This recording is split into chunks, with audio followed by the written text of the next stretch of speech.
A quietude do cemitério de Agramonte, no Porto, era quase palpável naquela manhã de domingo. Um dossel de nuvens de chumbo pairava abaixo, exercendo uma pressão silenciosa sobre as campas e os jazigos familiares, como se o próprio firmamento prestasse homenagem ao pesar daquele local. Rui Almeida, um homem de 40 anos habituado a comandar salas de reuniões, movia-se com uma hesitação que lhe era estranha, os seus ombros curvados sob um peso invisível. O seu percurso entre as lápides era lento, deliberado, enquanto apertava contra o peito um ramo de lírios brancos, cuja brancura pura parecia um desafio à melancolia circundante. Eram as flores preferidas de Carla. Ele deteve-se em frente à sepultura de granito escuro, polido até um brilho espelhado que refletia o céu cinzento. O nome dela, gravado a ouro, parecia uma ferida luminosa na pedra fria, Carla Almeida, de 1985 a 2023. Deixou-se cair de joelhos, com uma rigidez que não era apenas física. A umidade do sol infiltrou-se no tecido do seu fato italiano, uma mancha escura a alastrar-se, mas ele não deu por isso. As suas mãos, que orquestravam negócios de milhões, tremiam ao colocar as flores no vaso de metal. 6 meses hoje, a sua voz foi pouco mais que um sopro, uma confidência rouca feita ao silêncio. E ainda acordo à tua procura na cama. Ainda espero ouvir o som da tua chave na porta. Cada regresso a casa era um exercício de tortura. O silêncio da casa era um grito ensurdecedor da sua ausência. A sua risada, antes a banda sonora da sua vida, era agora apenas um eco doloroso na sua memória.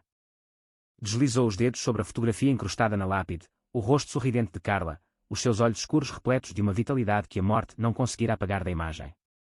Uma lágrima escapou-lhe, percorrendo-lhe o rosto. Daria tudo para te ter de volta, confessou ao retrato. A fortuna, as empresas no Porto, cada segundo que me resta.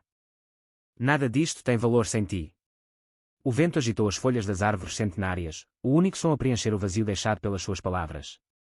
Rui cerrou as pálpebras, numa tentativa vã de conter a torrente de dor que o ameaçava submergir a cada momento. Foi nesse preciso instante de rendição que uma voz o trespassou. Era uma voz de criança, delgada, mas com uma autoridade inesperada. A tua mulher está viva. Rui abriu os olhos num sobressalto, o corpo a enrijecer. Virou-se derrompante, o coração a bater descompassado. Parada atrás de si, estava uma menina, talvez com 8 anos, cuja fragilidade era alarmante. Era excessivamente magra, a ponto de a sua t-shirt gasta e as calças remendadas parecerem suspensas no seu pequeno corpo. Tinha o rosto manchado, o cabelo um ninho despenteado, os pés descalços e sujos sobre a relva molhada. Mas eram os seus olhos que o prenderam, de um azul surpreendente, eram incrivelmente sérios, penetrantes, e carregavam um peso, uma maturidade que não condizia com a sua idade. A menina esticou um braço fino, apontando para a foto de Carla. Paga-me o almoço e eu levo-te onde ela está, afirmou, o seu olhar fixo no dele, sem um pingo de hesitação. Rui sentiu-se paralisado. A sua reação imediata foi uma fúria fria. Que crueldade era aquela? Usar a sua dor mais profunda para uma pequena extorsão. Contudo, algo na convicção inabalável daquele olhar, uma espécie de honestidade crua, impediu-o de a descartar como uma mera mentirosa. O que foi que disseste? Perguntou ele, a sua voz tensa, quase um rosnado. Eu vejo-a todos os dias, repetiu a menina, com uma calma exasperante. Vende rissóis e empadas numa banca, lá ao pé de onde eu costumo ficar. É a cara chapada da mulher da fotografia. O coração de Rui começou a martelar-lhe nos ouvidos. A sua mente racional dizia-lhe que era um disparate, um delírio. Uma criança faminta, desesperada, a ver parecenças onde não existiam. Mas uma outra parte de si, a parte que se afogava no luto e se agarraria a qualquer destroço, por mais ínfimo que fosse, sentiu uma centelha de esperança impossível. Tens a certeza? A certeza absoluta, insistiu, agachando-se para a encarar ao mesmo nível, para procurar qualquer indício de mentira naqueles olhos azuis. Claro que tenho, respondeu ela, cruzando os bracinhos sobre o peito magro. Mas estou cheia de fome. Primeiro, a comida. Depois, levo-te lá. Rui observou-a por mais um longo momento. A menina sustentou o seu olhar com uma firmeza desconcertante. Não havia engano ali, apenas uma necessidade premente e uma afirmação inabalável. Ele suspirou, o ar a sair-lhe pesado dos pulmões. Como é que te chamas? Beatriz. Muito bem, Beatriz. Vamos comer. E depois mostras-me essa mulher. Meia hora mais tarde, estavam numa pastelaria barulhenta nas imediações do cemitério. Beatriz atacava um prato de feijoada com uma ferocidade que denunciava uma fome antiga. Rui mal tocou no seu café, o estômago demasiado apertado, não pela esperança absurda, mas pela visão daquela criança a comer como se aquela fosse a sua última refeição. E os teus pais, Beatriz? Perguntou ele, com a voz mais suave que conseguiu. Ela respondeu sem levantar os olhos do prato, a boca cheia. A minha mãe morreu há muito tempo. O meu pai desapareceu. E onde é que tu vives? Onde calha? Encolheu os ombros, um gesto de quem já se habituou ao impensável. Na praça, debaixo da ponte. Onde não me enxotarem. Rui sentiu o peito apertar-se. A sua perda era imensa, mas ele tinha um teto, conforto, segurança. Aquela criança não tinha nada, nem ninguém. E essa mulher? A que se parece com a Carla. Falas com ela? Às vezes. Ela não é de muitas conversas. Está sempre a trabalhar. Vende rissóis, empadas, sumo. Numa barraca feia perto do terminal rodoviário. Mas acredita em mim, senhor. É ela, mas não é. É igualzinha. Assim que Beatriz limpou o prato, saíram. Ela tornou-se a sua guia, conduzindo-o por um labirinto de ruas que ele, no seu mundo de privilégio, raramente via. Eram os bastidores da cidade, com as suas fachadas a descascar, o cheiro a mofo e a pobreza. Chegaram por fim a uma praça caótica junto ao terminal rodoviário, um turbilhão de pessoas, autocarros e ruído. E lá estava. Uma barraca improvisada, com uma lona a servir de teto e uma fritadeira a cuspir fumo. E atrás do balcão, ajeitando uma travessa de salgados, estava uma mulher. Rui sentiu o chão fugir-lhe debaixo dos pés. A mulher aparentava ter a mesma idade de Carla.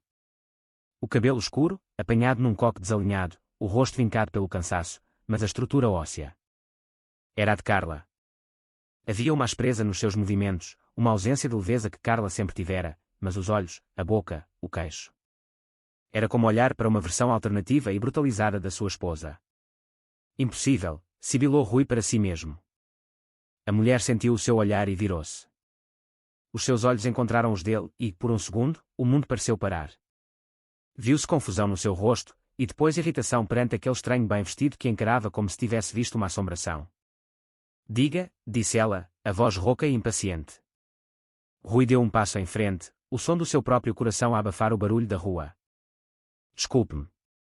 Chame-me Rui. Eu precisava muito de falar consigo. Estou a trabalhar.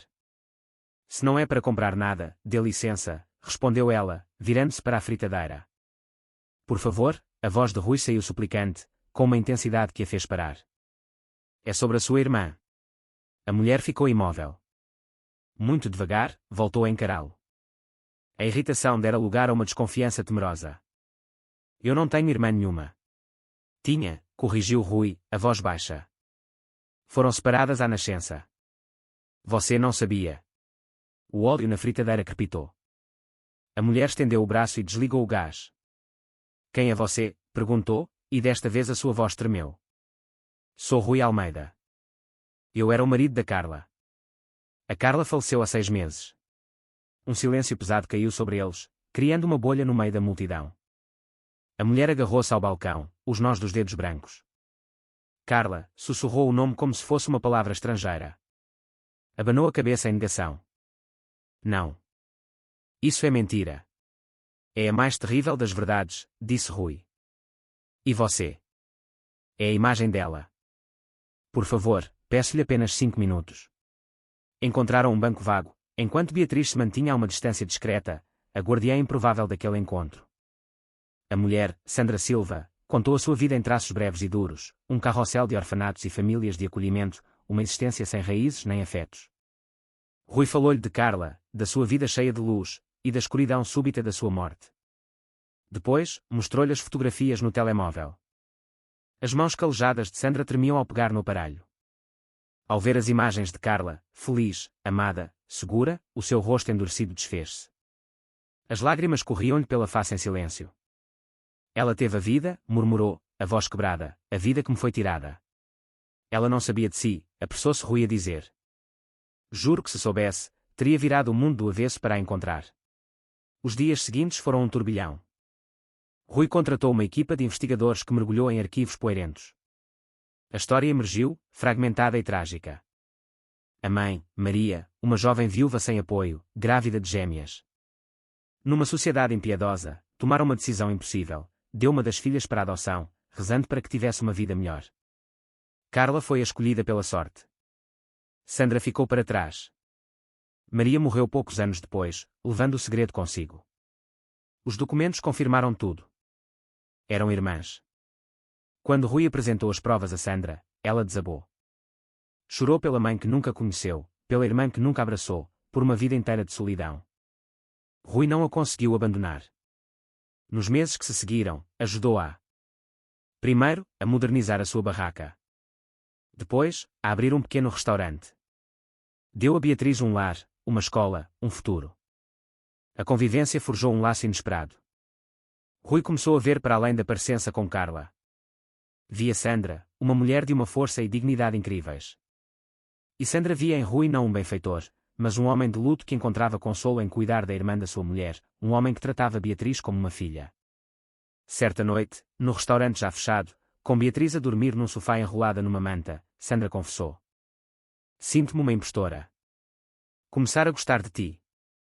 Parece uma traição à memória dela." Rui pegou-lhe na mão. "A última coisa que a Carla me pediu foi que eu vivesse. Ela não ia querer que eu me fechasse na dor para sempre. E achas que ela aceitaria isto?" perguntou Sandra, a vulnerabilidade a transparecer nos seus olhos. "Acho que ela ficaria feliz", disse Rui com firmeza. "Feliz por saber que a irmã dela está segura e amada. E feliz por ver que me estás a ajudar a viver outra vez." O mundo exterior, no entanto, foi cruel. A história foi parar aos tabloides: viúvo milionário troca esposa morta por sósia pobre. Sandra foi rotulada de caçadora de fortunas. Rui, de necrófilo emocional. As redes sociais regurgitaram veneno. A família adotiva de Carla cortou relações, acusando-o de desonrar a sua memória. Foi Beatriz, agora com 9 anos, que os silenciou. "Por que é que ligam ao que as pessoas mais dizem na internet?", perguntou um dia, ao vê-los desolados. "Vocês são boas pessoas. Vocês cuidam um do outro. Cuidam de mim. Não podem simplesmente ser felizes." A lógica infantil e pura dela foi como um bálsamo. Decidiram recomeçar. Venderam tudo, fecharam as empresas no Porto e mudaram-se para Lisboa, para longe dos fantasmas e dos julgamentos. Passaram 3 anos. Numa manhã luminosa em Lisboa, Rui acordou com o cheiro a café. Sandra estava na cozinha, a preparar o pequeno almoço. Beatriz, aos 12 anos, já de uniforme, preparava-se para mais um dia na escola onde sonhava tornar-se médica. Tinham construído uma vida. A foto de Carla continuava na sala, uma presença amada e respeitada, não uma fonte de dor. Rui abraçou Sandra por trás. "Bom dia." "Bom dia", respondeu ela, virando-se nos seus braços. "A Beatriz tem um teste hoje. Está uma pilha de nervos. Ela vai dar conta do recado. É a melhor." Sandra fitou-o. "És feliz, Rui?" "Sou muito feliz", respondeu ele, e sentiu a verdade daquelas palavras em cada fibra do seu ser. "Tu mostraste-me que o amor pode ter uma segunda vida. Que se pode honrar o passado sem viver nele. E tu", disse ela, "mostraste-me que eu tinha direito a mais do que apenas sobreviver. Tinha direito a ser feliz." Beatriz entrou na cozinha, impaciente. "Despachem-se com os namoricos. O meu futuro académico está em jogo." Riram os três. Uma família nascida da tragédia, unida pelo amor. Naquela noite, Rui acendeu uma vela junto à foto de Carla. "Obrigado", sussurrou. "Por me teres feito prometer. Encontrei-a, Carla. A tua irmã. E acho que ias gostar de saber que ela está finalmente a ter a vida que sempre mereceu.